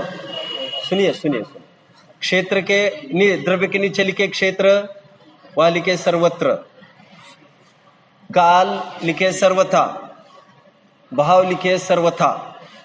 अभी गुण की परिभाषा में इसी से बताऊंगा आपको। गुण की परिभाषा में चारों टकराएंगे। जो द्रव्य के समस्त प्रदेशों में, उसकी समस्त अवस्थाओं में पाया जाए उसे गुण कहते हैं। जो द्रव्य आ गए, उसके समस्त प्रदेशों में, प्रदेश आ गए, उसके सभी अवस्थाओं में अथवा सभी पर्यायों में पाए जाए, पर्याय आ गए, उसे गुण कहते हैं। गुण के स्थान पर गुण आ गया। चलिए आगे ध्यान से सुनिए। नैयायिक मत का खंडन हो गया। जीव का और ज्ञान दर्शनादि गुणों का आपस में अविनाभाव संबंध है। ज्ञान दर्शन अलग करने पर आत्मा नाम की कोई वस्तु रह ही नहीं सकती। आत्मा ही ज्ञानमय है, उनको एक दूसरों से विलग नहीं किया जा सकता है। जैसे नमक से खारेपन को कभी अलग नहीं किया जा सकता। नैयायिक का खंडन हो गया। मैं आत्मा हूं और मैं जानता हूं। मुझे जानने के लिए कोई बाह्य सोर्स की, मीडियम की, हेल्पर की, मीडिएटर की कोई जरूरत नहीं है। मैं हूं और मैं जानता हूं। मुझे कुछ समझ में नहीं आ रहा, इतना तो जानता हूं ना। नहीं, टीचर हो तभी तो जानूंगा। आचार्यों ने बहुत परीक्षामुख सूत्र नाम सुना है? परीक्षामुख सूत्र नहीं। एक जगह ऐसा तर्क खड़ा किया, कारक साकल्य वाला, ऐसा बोलते हैं। कारक साकल्य वाले पढ़ा है? कारक साकल्य वाले जैनेतर लोग ऐसा बोलते हैं कि ज्ञान के लिए पदार्थ की जरूरत है, ज्ञान के लिए प्रकाश की जरूरत है और ज्ञान के लिए इंद्रियों की जरूरत है। परीक्षामुख सूत्र में एक बहुत अच्छा सूत्र है जो कहता है, नार्था लोको कारणम प्रतिच्छेद्यत्वात् तमोवत्। तुम कहते हो ज्ञान होने के लिए उजाले की जरूरत है, चलो कह रहे मेरे साथ। बोले ये क्या है? बोले साहब यहां तो उजाला ही नहीं है, मैं कैसे ज्ञान करूंगा? तो कहते ये अंधेरा है, ये ज्ञान हुआ कि नहीं हुआ? इसका ज्ञान करने के लिए तुम्हें उजाले की जरूरत है क्या? आचार्य देव ने एक सॉलिड तर्क प्रस्तुत किया। वे कहते हैं पदार्थ की और उजाले की जरूरत नहीं है ज्ञान होने के लिए। नार्थालोको कारणम प्रतिच्छेद्यत्वात् तमोवत्। अंधकार को जाना तो बिना उजाले के ही जाना ना। और बिल्ली, कुत्ता, सुअर, घोड़े, गधे, ये सब निशाचर प्राणी है, इनको उजाला थोड़ी है, ये वैसे ही जान लेते हैं। हाँ? अभी महाराज जी को और एक बात कहना। ठीक है, ये माना हमने उजाले के बिना ज्ञान हो सकता है, लेकिन हम ये कैसे माने कि पदार्थ के बिना ज्ञान हो सकता है, ज्ञेय के बिना ज्ञान हो सकता है? कैसे माने? प्रश्न समझ में आ रहा है? आपको क्या लग रहा है? पदार्थ की जरूरत है ज्ञान होने के लिए? कुछ तो बोलिए। केवल ज्ञान होगा। हाँ, राइट। सुनिए ध्यान से, मैं बता रहा हूं। अनंत वीर्याचार्य का एक प्रसिद्ध छंद है, पिहिते कारागारे तमसि च सूचि मुखाग्र दुर्भेदे मयि च निमिलित नयने तथापि कांताननं व्यक्तम कांताननं व्यक्तम। हाँ, ये अंधेरा है तो पूरा भरा हुआ है। अनंत वीर्य आचार्य देव कहते हैं, अमावस्या की रात में बेसमेंट में, अंडरग्राउंड में, घनघोर अंधकार के बीच में एक कारागृह में मुझे डाल दिया गया। उस अंधकार में इतना घना अंधकार है कि सुई की नोक भी बाहर कोई नहीं निकाल सकता, और किसी ने आकर मेरे आंख पर पट्टी भी बांध दी, फिर भी मैं मेरी पत्नी का चेहरा साफ साफ देख पा रहा। इसीलिए ज्ञेयों से ज्ञान होता है, ऐसा नहीं। पहले पूर्व में ज्ञेय था तब ज्ञान किया है, उसकी स्मृति हो रही है। विदाउट ज्ञेय तो आपको स्मृति वहां पर नहीं हो रही है। आप अमेरिका का वहां पर ज्ञान नहीं कर सकते कि बॉस्टन में क्या चल रहा है, बॉस्टन कौन सी कैसी सिटी है, वो ज्ञान कैसे होगा? ये तो आपके सामने था और आप स्मृति कर रहे हैं। बहुत अच्छा सूत्र परीक्षा मुख में इसके लिए भी दिया महाराज जी। वो सूत्र ये कहता है, दूसरे अध्याय का सूत्र है, अन्वय व्यतिरेक अनुविधायिनी, ऐसा सूत्र है। अंतिम शब्द है केशोंडुकवत नक्तम चरवत। वहां पर यह कह रहे, यदि पदार्थ से ज्ञान होता, देखो पहले एक बात स्वीकार करो, व्यवहार पक्ष तो हम मानते तद इंद्रिय इंद्रिय निमित्तम, लेकिन हाँ, अभी जैन दर्शन की खासियत कोई इतनी सी थोड़ी है भैया, हम इतने परावलंबी थोड़ी है। नमक को खारा रहने के लिए शक्कर की जरूरत है कि करेले की जरूरत है? अरे करेला तुमने चखा तो तुम बता रहे इसमें नमक है, ये तो तुम्हारे चखने की जरूरत है। तुम चखो नहीं तो नहीं चखो, वो तो नमक में खारा है ही,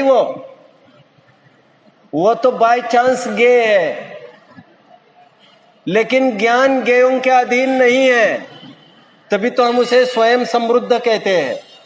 और केवल ज्ञान जो पैदा हुआ है एक एक वस्तुओं को देखकर नहीं हुआ है, अपने को देखकर हुआ है महाराज जी। नहीं तो इंद्रियां। एक मिनट परीक्षा मुख सूत्र का वो सूत्र ये कह रहा है, यदि पदार्थ से ज्ञान होता तो अभी अभी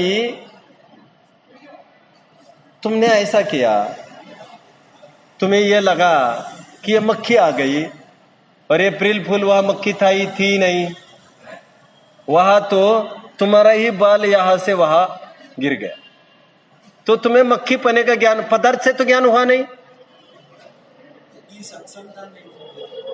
भ्रमात्मक ज्ञान हुआ है, ये तो भ्रमात्मक ज्ञान हो ही सकता है ना, उसमें कौन सी दिक्कत है? तो ये भ्रमात्मक ज्ञान से हमने ये प्रवृत्ति की है। देखो वस्तु तो यह समझती नहीं है तुम कौन हो, वस्तु से ज्ञान होता है कि नहीं, बात ये चल रही। आपने भ्रमात्मक ज्ञान कहकर मेरी पुष्टि की है महाराज जी, क्योंकि उसकी रचना उसने स्वयं ने की। प्लीज आगे परीक्षा मुख सूत्र का और एक सूत्र। नहीं, एक मिनट, बीच में मैं आपको रोक रहा हूँ कि इंद्रिय के निमित्त से भी ज्ञान होता है और इंद्रिय के निमित्त के बिना भी ज्ञान होता है, ये तो अपना सूत्र ही बोल रहा है। तो इंद्रिय के निमित्त से जो ज्ञान होता है वो ज्ञान हम जैसे परोक्ष ज्ञान मानते हैं और ये प्रत्यक्ष ज्ञान मानते हैं।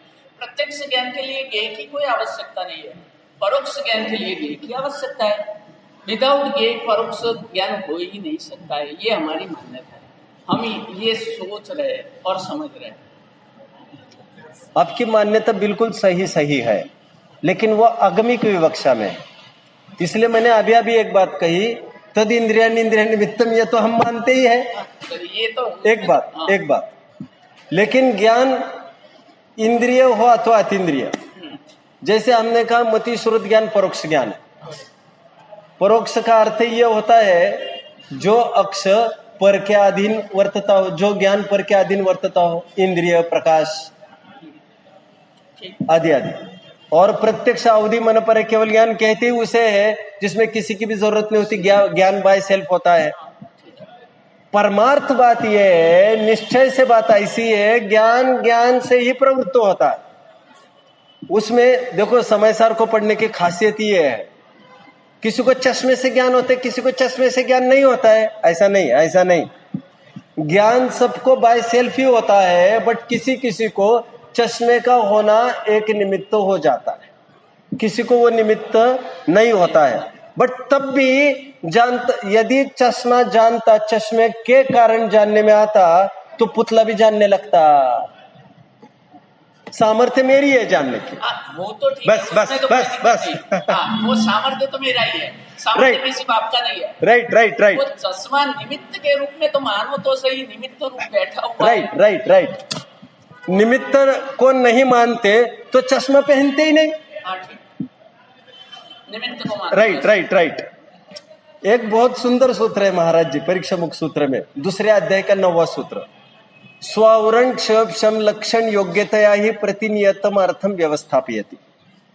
संस्कृत के आप विशेषज्ञ हो, मैं तो अल्प बुद्धि हूं, मैंने मेरे जीवन में मैंने संस्कृत पढ़ी ही नहीं, ना स्कूल में टकराई ना कॉलेज में टकराई, तो आप बेहतर समझते होंगे, आप जो मैं कह रहा हूं समझिए आप।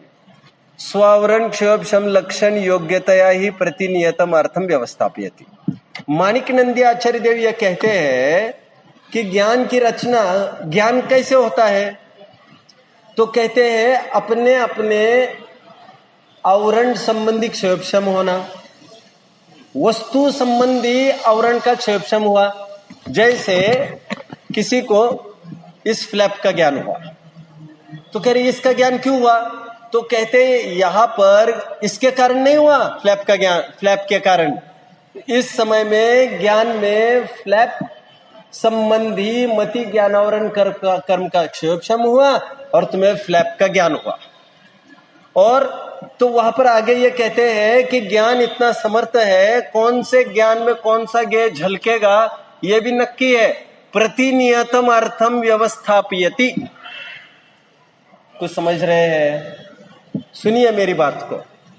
एक उपादान की मुख्यता से नहीं, एक मिनट मैं रोकूंगा कि ये भी तय है कि ज्ञान में ये पदार्थ झलकेगा, ऐसा होगा, तो अब तो कोई पुरुषार्थ की आवश्यकता ही नहीं, आप कुछ करने वाले ही नहीं, नपुंसक हुआ, आपको कुछ करने की जरूरत ही नहीं है, जो होने वाला है वही होने वाला है। ये जल का पदार्थ इसके अंदर, तो ये तो सब आपने सेट कर कर रख दिया, पूरी गेम सेट हो गई है, अब आपको कुछ करने की आवश्यकता ही नहीं, छोड़ दो सारी चीज, पुरुषार्थ गायब ही हो जाएगा और महापुरुषार्थ प्रकट होगा जैसे भगवान को हुआ है। भगवान को, आप मेरी बात को समझे जो मैंने कहा अभी मैंने जो कहा समझे नहीं, आप नहीं समझे। जहां पर कुछ भी करना दिखता नहीं है वहीं पर तो सच्चा पुरुषार्थ जागृत होता है। नेमिनाथ, हाँ राइट राइट राइट। जो हमें ये लगता है ना फिर क्या होगा, फिर कैसे होगा, यही तो हमें संसार में ढकेल रहा।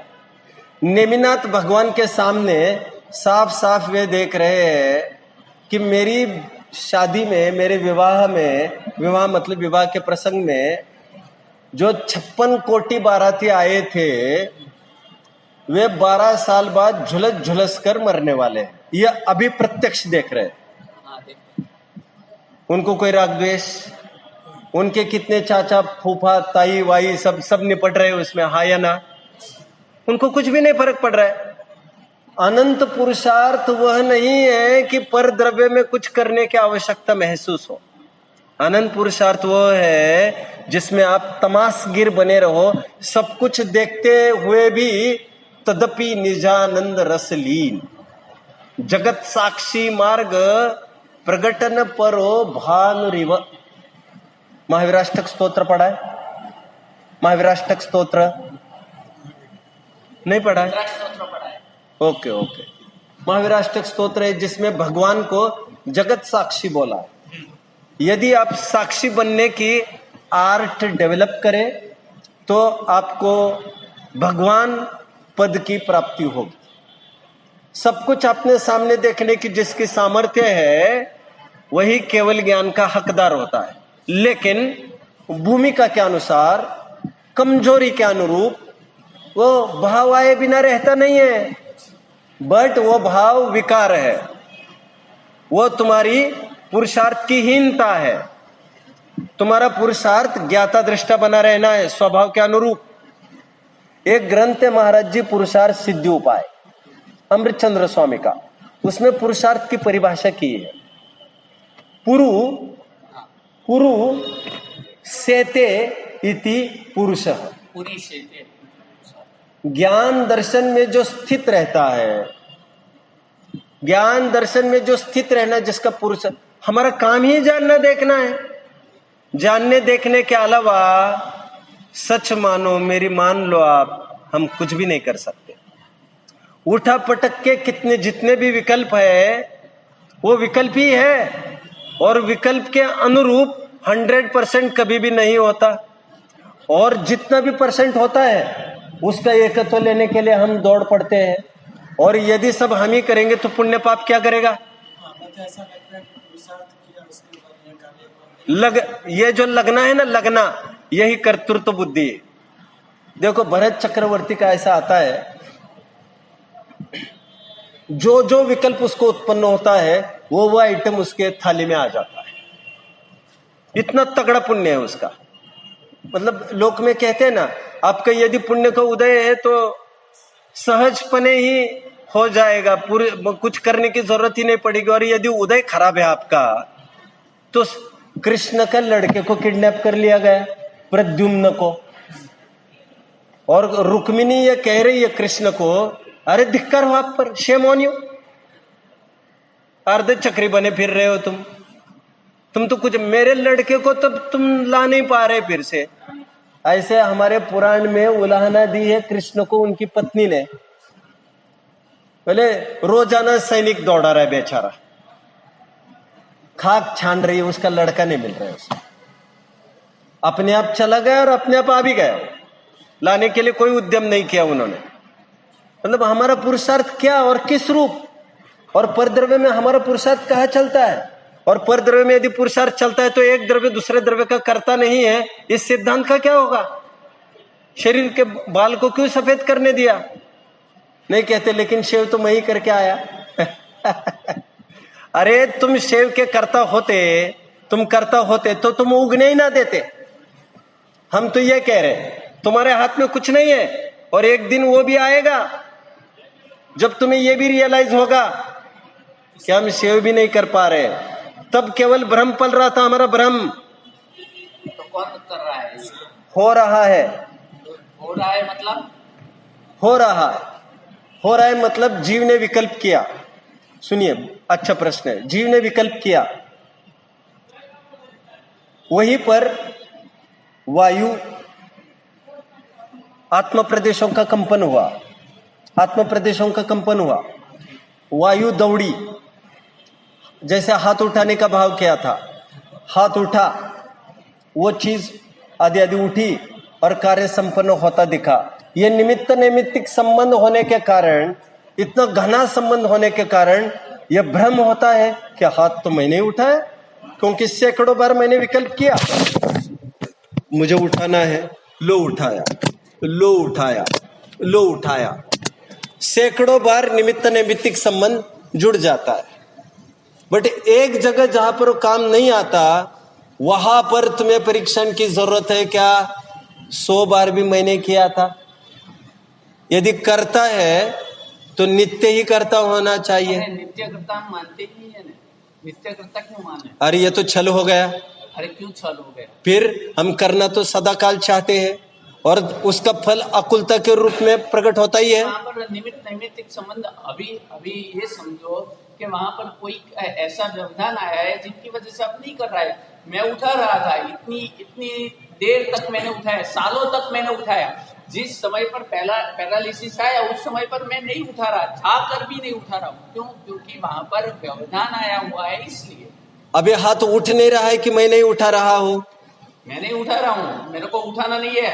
मैंने उठाया, ये उठा, मैंने सोचा कि नहीं उठाना है, रख दिया, अब उठाओ, किसी की ताकत हो तो। महाराज जी ये तो चल हो गया अरे कैसे चल हो गया? उठा, कोई पैरालिसिस का झटका जिसको लगा है उसको जाकर पूछे तो पता चलेगा। अरे आंख भी जो खोल नहीं पा रहा है उसको पूछिए तुम्हें खोलनी नहीं है कि खुल नहीं रही है।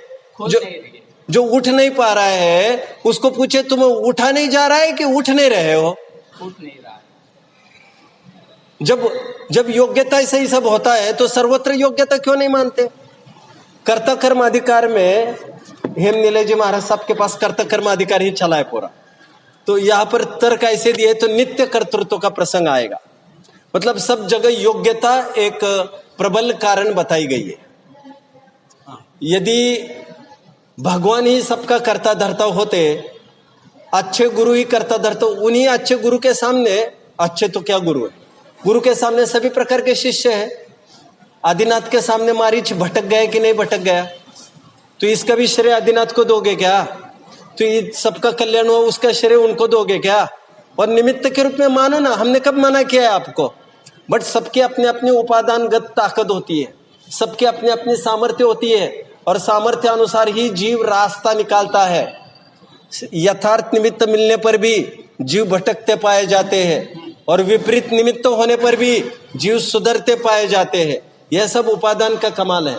और जैन दर्शन हमें मिला है वो पराधीन होने के लिए नहीं मिला है, सन्मार्ग पर बढ़ने के लिए मिला। जय, इसीलिए मैंने कहा था अभी, महावीर निर्वाण को प्राप्त हुए और गौतम ने अपने उपादान को संभाला, वे भी केवल ज्ञान को प्राप्त हुए। तो महावीर के कारण वे रुके थे कि अच्छा हो रहा था उनका? यह तो विचार की बात है। बोलिए।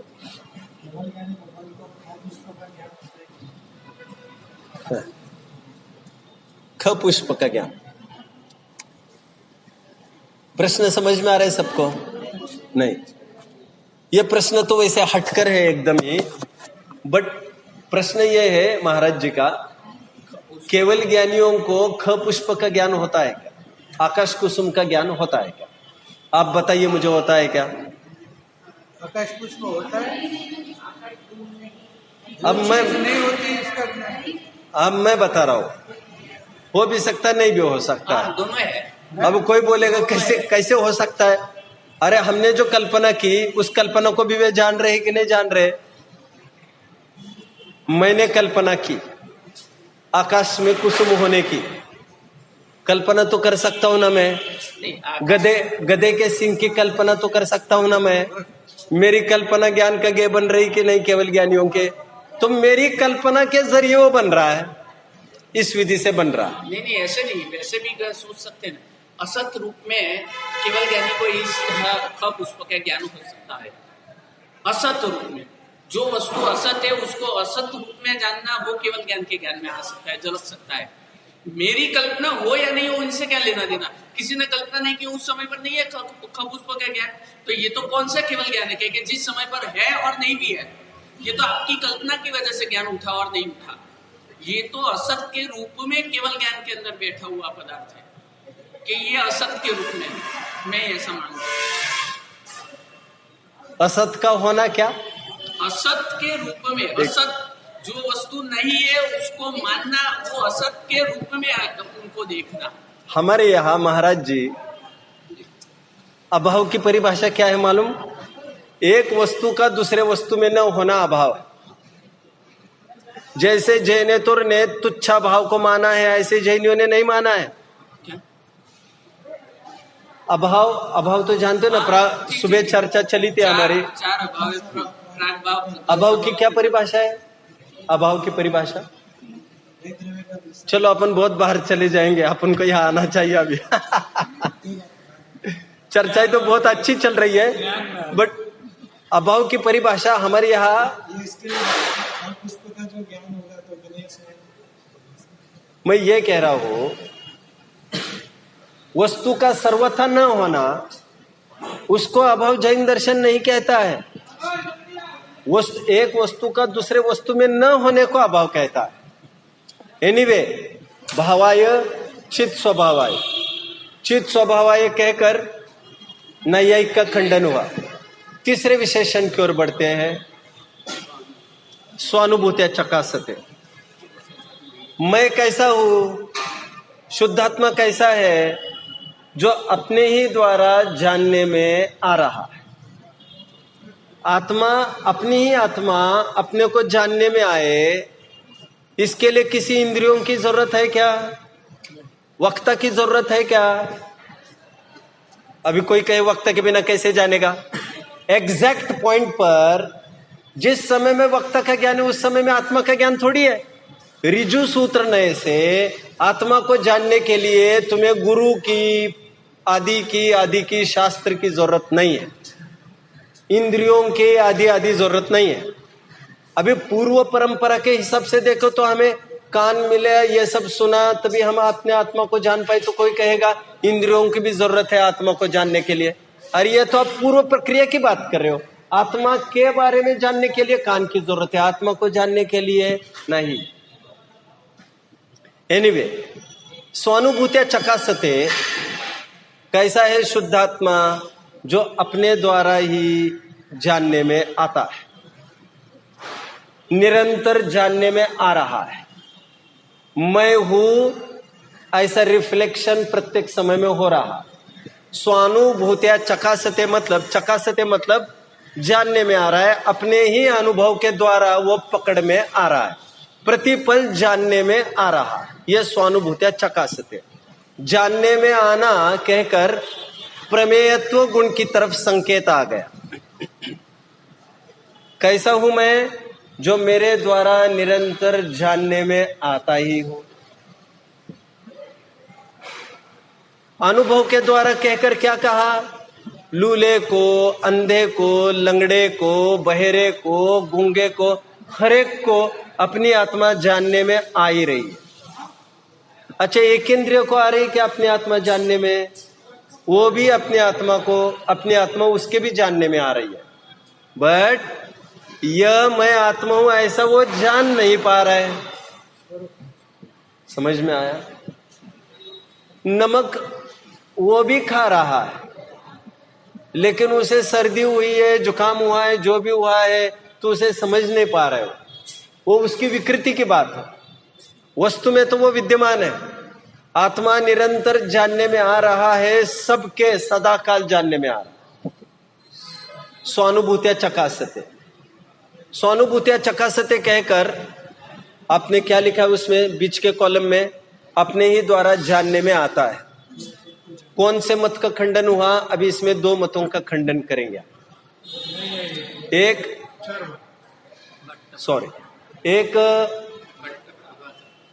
प्रभाकर भट्ट मत वाले हैं, जैमिनीय प्रभाकर भट्ट है, जो ये मानते हैं कि अपनी आत्मा को जानता तो है लेकिन परोक्ष जानता है। उनका खंडन हो गया। अरे अपनी एक दूसरा खंडन, एक नैयायिक है जो ये मानते हैं आत्मा पर को तो जान सकता है लेकिन अपने को नहीं जान सकता। उनका भी खंडन हो गया। वे क्या तर्क देते होंगे? आत्मा पर को जान सकता है, स्वयं को नहीं जान सकता, क्या तर्क होगा उनके पास? क्या तर्क होगा?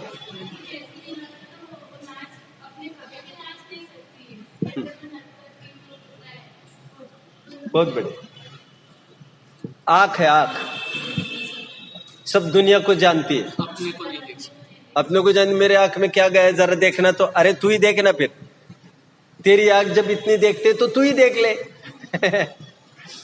तो वे ये तर्क देकर ये कहते हैं कि ज्ञान पर को तो जानता है लेकिन स्वयं को नहीं जान सकता, और वे पुद्गल वस्तु का उदाहरण देकर बात करते हैं। लेकिन आत्मा स्वपर प्रकाशी है, स्वयं को जानता है और उसी के माध्यम से पर भी जानने में आते हैं। एक बात, स्वानुभूत्या चकासते में दो मतों का खंडन हुआ। एक तो वे जो ये मानते हैं कि मैं आत्मा को नहीं जान सकता, और एक तो वे जो ये कहते हैं आत्मा को तो जानता हूं मैं बट परोक्ष जानता हूं, प्रत्यक्ष नहीं। आत्मा को परोक्ष जानना और प्रत्यक्ष जानना मतलब, आत्मा को परोक्ष जानना और प्रत्यक्ष जानना मतलब बहुत अच्छा। आत्मा को जैसे आप अभी जान रहे हो, आत्मा को समय सार को, तो यह परोक्ष जान रहे हो, इंद्रियों के माध्यम से जाने, यह परोक्ष ज्ञान है। अवग्रह, ईहा, अवाय, धारणा, स्मृति, प्रत्यभि, तर्क, अनुमान, यह सब इससे जानना, ग्रंथों को पढ़ पढ़ के हमने आत्मा को जाने, यह सब परोक्ष ज्ञान है। अनुमान से जाना, बाहर की इंद्रियों को देखकर हमने निर्णय किया कि अंदर में जीव है, यह परोक्ष आत्मा का ज्ञान हुआ। स्व संवेदन रूप ज्ञान होना, अपने ही द्वारा अपने में रहकर यह मैं आत्मा हूं, ऐसा वह टिमकार का एक्सपीरियंस करना, वह प्रत्यक्ष अनुभूति है। किसी को पूछने की जरूरत नहीं होती। सुख दुख की अनुभूति हम प्रत्यक्ष करते, किसी को पूछते हैं क्या? उसी प्रकार ज्ञान के सुख की अनुभूति, सुख की अनुभूति करते, मतलब सुख संबंधी ज्ञान का ज्ञान करते हैं हम। एनीवे, चौथे पद की हम चर्चा करेंगे, फिर शायद बस करूंगा। सर्वभावांतरच्छिदे। सर्वभावांतरच्छिदे का क्या मतलब है? सबको जानने के स्वभाव वाला। चार क्वालिटीज कही इसमें। शुद्धात्मा कैसा है? जानता देखता है, जानने में प्रत्यक्ष जानने में आता है, अपने ही द्वारा जानने में आता है। सर्वभावांतरच्छिदे, सभी विषयों को भिन्न भिन्न रूप से जानता है। क्या कहा मैंने? सर्वभावांतरच्छिदे का अर्थ क्या कहा? सभी विषयों को भिन्न भिन्न जानता है। केवल ज्ञान की क्या परिभाषा है?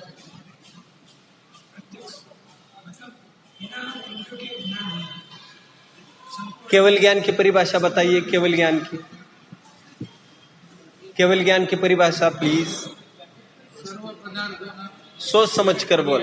हाँ, हर एक पदार्थ, हर पर्याय को जो जानते हैं। सर्वद्रव्य पर्यायेषु केवलस्य।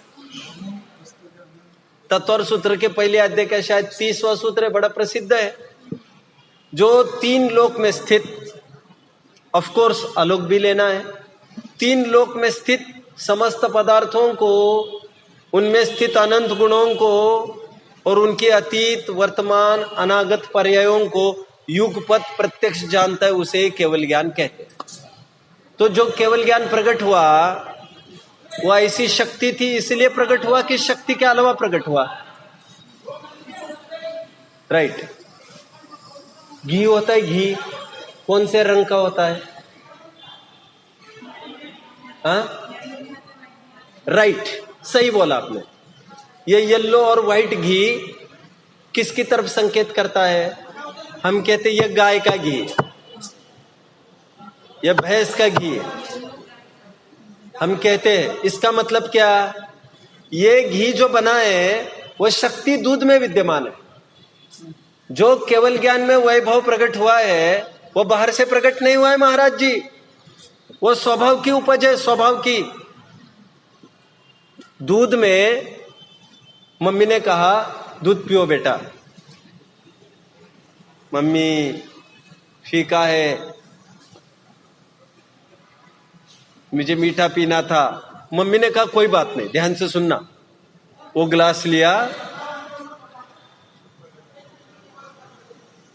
ध्यान से सुनिए मैं जो कह रहा हूं। केवल एक चम्मच लिया और उसको हिलाया, फिर पी लो बेटा। हाँ, एकदम मीठा हो गया। अब बच्चा ये समझ सकता है कि जब जब भी दूध हमें मीठा बनाना होता है चम्मच घुमाते रहो। अरे भैया, उसमें शक्कर पहले से डाली गई थी, चम्मच के बहाने वो भिन गई है सब जगह। चम्मच में कोई गुणधर्म नहीं है। केवल ज्ञान प्रकट हुआ है, वो जीव का अपना स्वभाव है।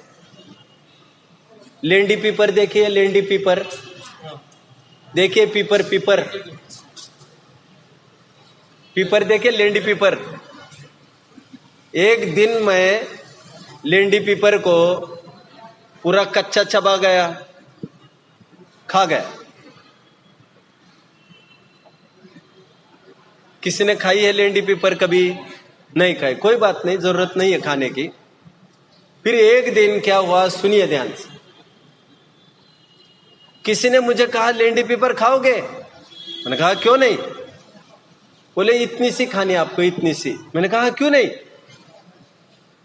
तो पत्थर लिया, पत्थर उस पर घिसना चालू किया लेंडी पीपर को, और बिल्कुल आधी इंची घिसी उस पर, पानी डाल के थोड़ा, और बोले बेटा अभी इसको चाट ले। मैंने उसको थोड़ा चाटा, मुझे नानी याद आ गई।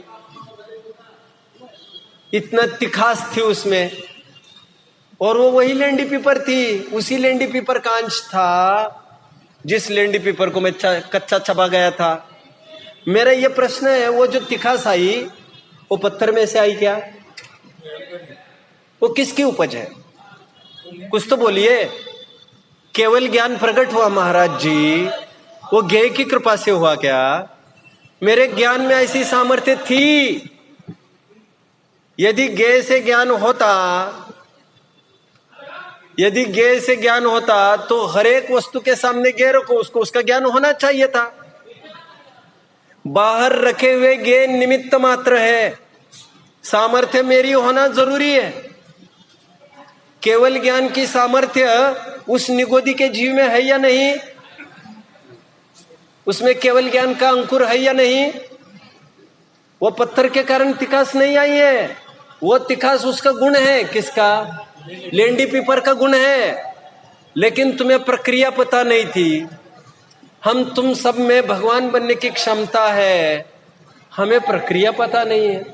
और प्रक्रिया इतनी ही सी तो है कि हमें ऐसा रियलाइज करना है कि मैं ऐसा सामर्थ्यवान वस्तु। और वो रियलाइज कैसे होगा? जितने भी भगवान बने वे अलग जाति प्रजाति के थोड़ी है, मेरे ही जाति प्रजाति के हैं। मेरे में वैसा ही भाव है। जिसने ऐसा स्वीकार किया, पर्याय में उसकी अभिव्यक्ति हो गई। नहीं तो प्रक्रिया तो अब तो ज्ञात हो गई, राइट। तो अब भगवान बनना ही चाहिए। तीसरी क्षण पर्याय के अंदर हम तो उसके द्रव्य के लिए नहीं बोल रहे, पर्याय के अंदर भगवान दिखाई देना चाहिए। वो क्यों नहीं दिखाई दे रहा है? प्रक्रिया ज्ञात नहीं थी तब तक ठीक है कि लेंडी पीपर नहीं पता चली, लेकिन जिस समय पर प्रक्रिया ज्ञात हो गई, आ गया उनका स्वाद, तो वैसे ही यहाँ पर प्रक्रिया तो ज्ञात हो गई है भगवान बनने की, तो अभी और इसी क्षण पता हो जाना चाहिए और दिखाई देना चाहिए। पुरुषार्थ की कमी महाराज जी, पुरुषार्थ की कमी। वो केवल कर्णेंद्रिय का विषय उसे बनाता है। जो जितना पुरुषार्थ करेगा उसके माप में उसको फल मिलेगा। उपदेश तो शिक्षा मात्र है, फल तो जैसा पुरुषार्थ करेगा वैसा पाएगा। पुरुषार्थ क्या करने का? पुरुषार्थ का पूरा, हाँ पुरुषार्थ तो कुछ करने का, करने लायक तो है ही नहीं। आत्म सन्मुख परिणाम, ऐसी स्वीकृति, स्वीकार करना, यह पुरुषार्थ। क्योंकि मेरा काम जानना ही है, और मैंने ऐसा आगम के माध्यम से तो जाना, लेकिन अंदर जमा नहीं, मुझे जमा नहीं, तभी तो अभी भी दौड़ भाग चल रही है। अभी भी लग रहा है 5 बजे चलो अभी घर पर जाना, अभी बेचैनी हो रही है। मतलब पर्टिकुलर हम पर्टिकुलर टाइम तक तो ठीक है ज्ञाता दृष्टा, मतलब ये एक संकुचित दायरे में हमने कंडीशनड बनाया है स्वयं को। हम स्वयं इस भ्रम में पल रहे हैं कि हम ज्ञाता दृष्टा हो रहे हैं। हाँ, व्यवहार तो चाहिए ना, व्यवहार तो चाहिए ना। हाँ, जीव स्वयं बन रहा है ना, किसी ने नहीं। ये यही यहां से उठ कर नहीं चाहे तो घर कहीं भाग कर नहीं जाएगा। इसके बीवी बच्चे को इसको छोड़ के नहीं जाएंगे, और छोड़कर जाए तो छूटे हुए ही है, कुछ नहीं बिगड़ता इसका। बट ये नक्की करके है मुझे 2 घंटे बैठना है, तो ये नक्की कर, जो प्रोग्राम सेट किया है 2 घंटे का, वो उतने टाइम की जो निराकुलता है वो परमार्थ निराकुलता नहीं है अभी उसकी। मतलब यथार्थ रूप से ये क्लेम नहीं किया जा सकता कि ये निराकुलता ही। उसको एक सेट किया प्रोग्राम सेट, बच्चे को कह दिया भैया 1 घंटा तुम्हें बैठना है। उससे कोई उसकी धर्म रुचि निश्चित नहीं हुई। पुजारी आकर रोज प्रक्षाल करता है, उससे कोई उसकी भक्ति तय नहीं होती, हाँ या ना। और पुजारी बोलता भी है ऐसा नहीं वैसा नहीं, भगवान के सामने ऐसा मत करो वैसा मत करो। लेकिन 10,000 की जगह 9,000 भी उसको दिया जाएगा तो रूठ जाएगा बेचारा। आपके भगवान खतरे में पड़ जाएंगे। पुरुषार्थ करना है या होना है, ये बोलने की दो अलग अलग प्रकार की भाषाएं हैं। जब किसी को प्रेरणा दी जाती है, चरणान योग की टोन में बोला जाता है पुरुषार्थ करो, और कभी योग्यता की तरफ से कहा जाता है पुरुषार्थ करो करो के नाम पर कर्तृत्व का भूत क्यों उतारा जा रहा है, वो भी होगा। तो ये बोलने की टोन्स है। अब करो कहो या होना कहो, बट ये बात पक्की है, पुरुषार्थ किए बिना तो हुए बिना कार्य की सिद्धि तो होगी नहीं। केवल बोलने बोलने से काम होगा नहीं। शेष चर्चा करते रहेंगे। ओम नमः।